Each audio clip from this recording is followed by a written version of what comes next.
Sir మీ పేరు? గంగిరెడ్డి. ఎక్కడి నుంచి వచ్చారు సార్? కడప.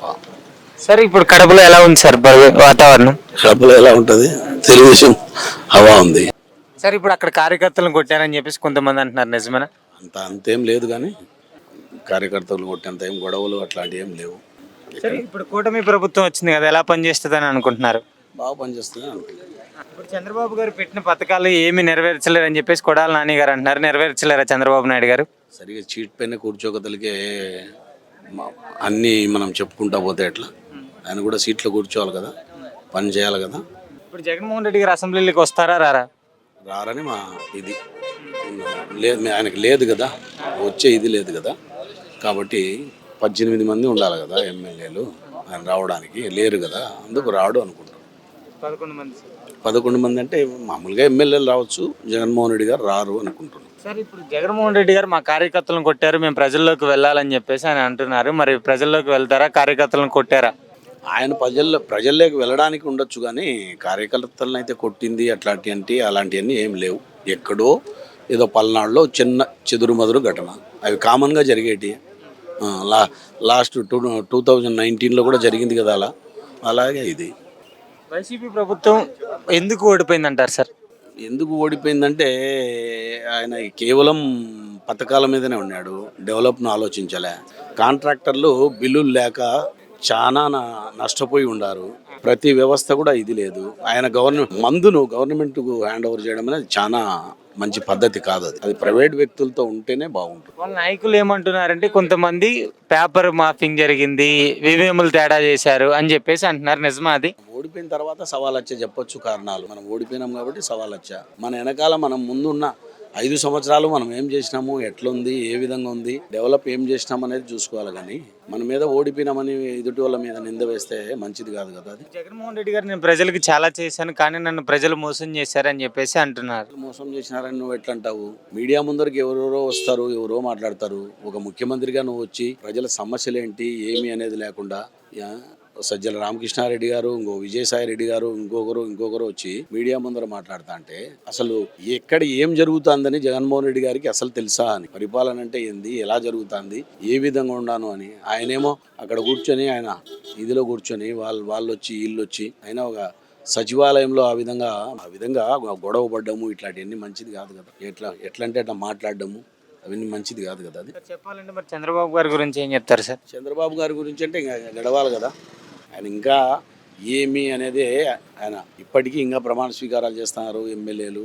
ఆయన స్పీకర్ని ఎన్నుకోవాలా, ఇవన్నీ ఉన్నాయి కదా. తర్వాత ఏదన్నా ఉంటే 2-3 నెలలు గడిచిన తర్వాత ఏ పథకం అమలు కాలేదు, దేనిపైన సంతకాలు పెట్టారు, ఏవి అమల్లో వచ్చాయి, ఇంకా రానివి ఏమి ఉన్నాయని క్వశ్చన్ చేయాలి. ఇప్పుడు ఊరికనే అనవసరంగా ఇప్పుడు మనం ఏమీ కాగదలిగే, ఒక నెల కాగదలిగే నువ్వు అన్నీ అవి చేయలే ఇవి చేయలే అంటే అది కష్టమే కదా. ఆయన కూడా అన్నీ చూసుకోవాలి కదా, శాఖలు ఏర్పరచుకోవాలా, గవర్నమెంట్ను చూసుకోవాలా. కొలాప్స్ అయిపోయింది అమరావతి అనేది, కొలాప్స్ అయిపోయింది. ఆయన అమరావతిని తిరుగుకుంటున్నాడు.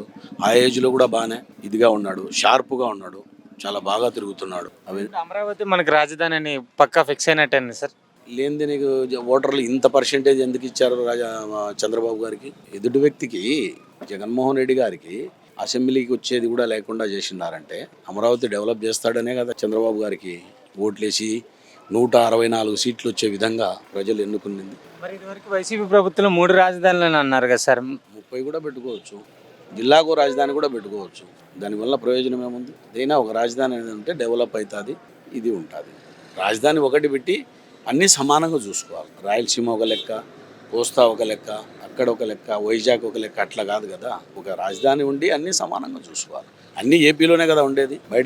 బయట స్టేట్లు ఏమన్నా ఉన్నాయా? బయట దేశంలో ఉన్నాయా? ఉన్న జిల్లాలు ఎన్ని ఉన్నాయి మనకి? ఉన్న జిల్లాలన్నీ కూడా ఏపీలోనే ఉన్నాయి కదా. అన్నీ సమానంగా డెవలప్ చూడాలి కదా. రాజధాని అనేది ఒకటే ఉండాలి. 3-4 ఏం చేయాలి? ఎంత ఉంది మంది?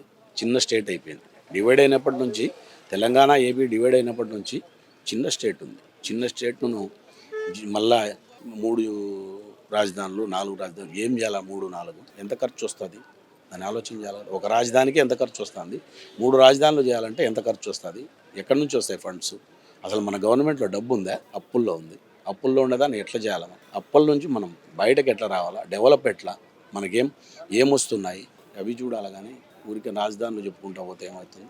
రాజధానులు చెప్పిన దానివల్ల ఈరోజు ఇక్కడ 164 వచ్చినాయి, ఇక్కడ 11 వచ్చినాయి. ఇది అసెంబ్లీకి రావడానికి ఆయన పరదాలు కట్టుకొని చాలా స్టాఫ్ని పెట్టుకొని మెయింటైన్ చేశారు కదా, మరి ఈరోజు మామూలుగా ఒక సింగిల్ కార్లో వచ్చేసి వెళ్ళిపోయారు కదా జగన్మోహన్ రెడ్డి గారు. పదవి లేకపోతే ఎవరిదైనా అట్లే పదవి ఉన్నప్పుడు నువ్వేమైనా ఇది చేయొచ్చు. నన్ను మీడియా ముందర కూర్చోబెట్టావు, నేను ఎట్లయినా మాట్లాడచ్చు, ఎట్లా కాదు, రీజన్గా మాట్లాడాలి. ఆయన మరి ఇదివరకు ప్రజలు మొహం కూడా చూడలేదు కదా ఆయన. అందుకే ఇంటికి పంపించేసారు కదా.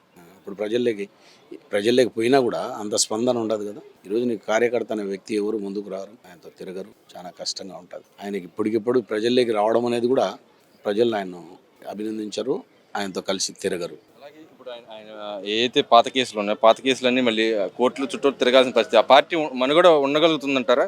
అయితే పోతుంది అనేది మనం చెప్పగలిగేది కాదు. అది ఒక పార్టీని గురించి అంత సడన్గా ఇప్పుడు 10 సంవత్సరాలు 2014లో ఓడిపోయాడు, 2019లో పోటీ చేశాడు, గెలిచాడు, 2024లో ఓడిపోయాడు. నెక్స్ట్ ఈ పార్టీ ఉండదు ఆ పార్టీ ఉండదు అనేది చెప్పేదానికి లేదు. ఏ పార్టీ కనుమరుగవుతుందో. ఇప్పుడు తెలంగాణలో టీఆర్ఎస్ అంటే సెంటిమెంట్ బాగుంది, బీఆర్ఎస్ పెట్టుకునింది, కనుమరుగవుతుంది.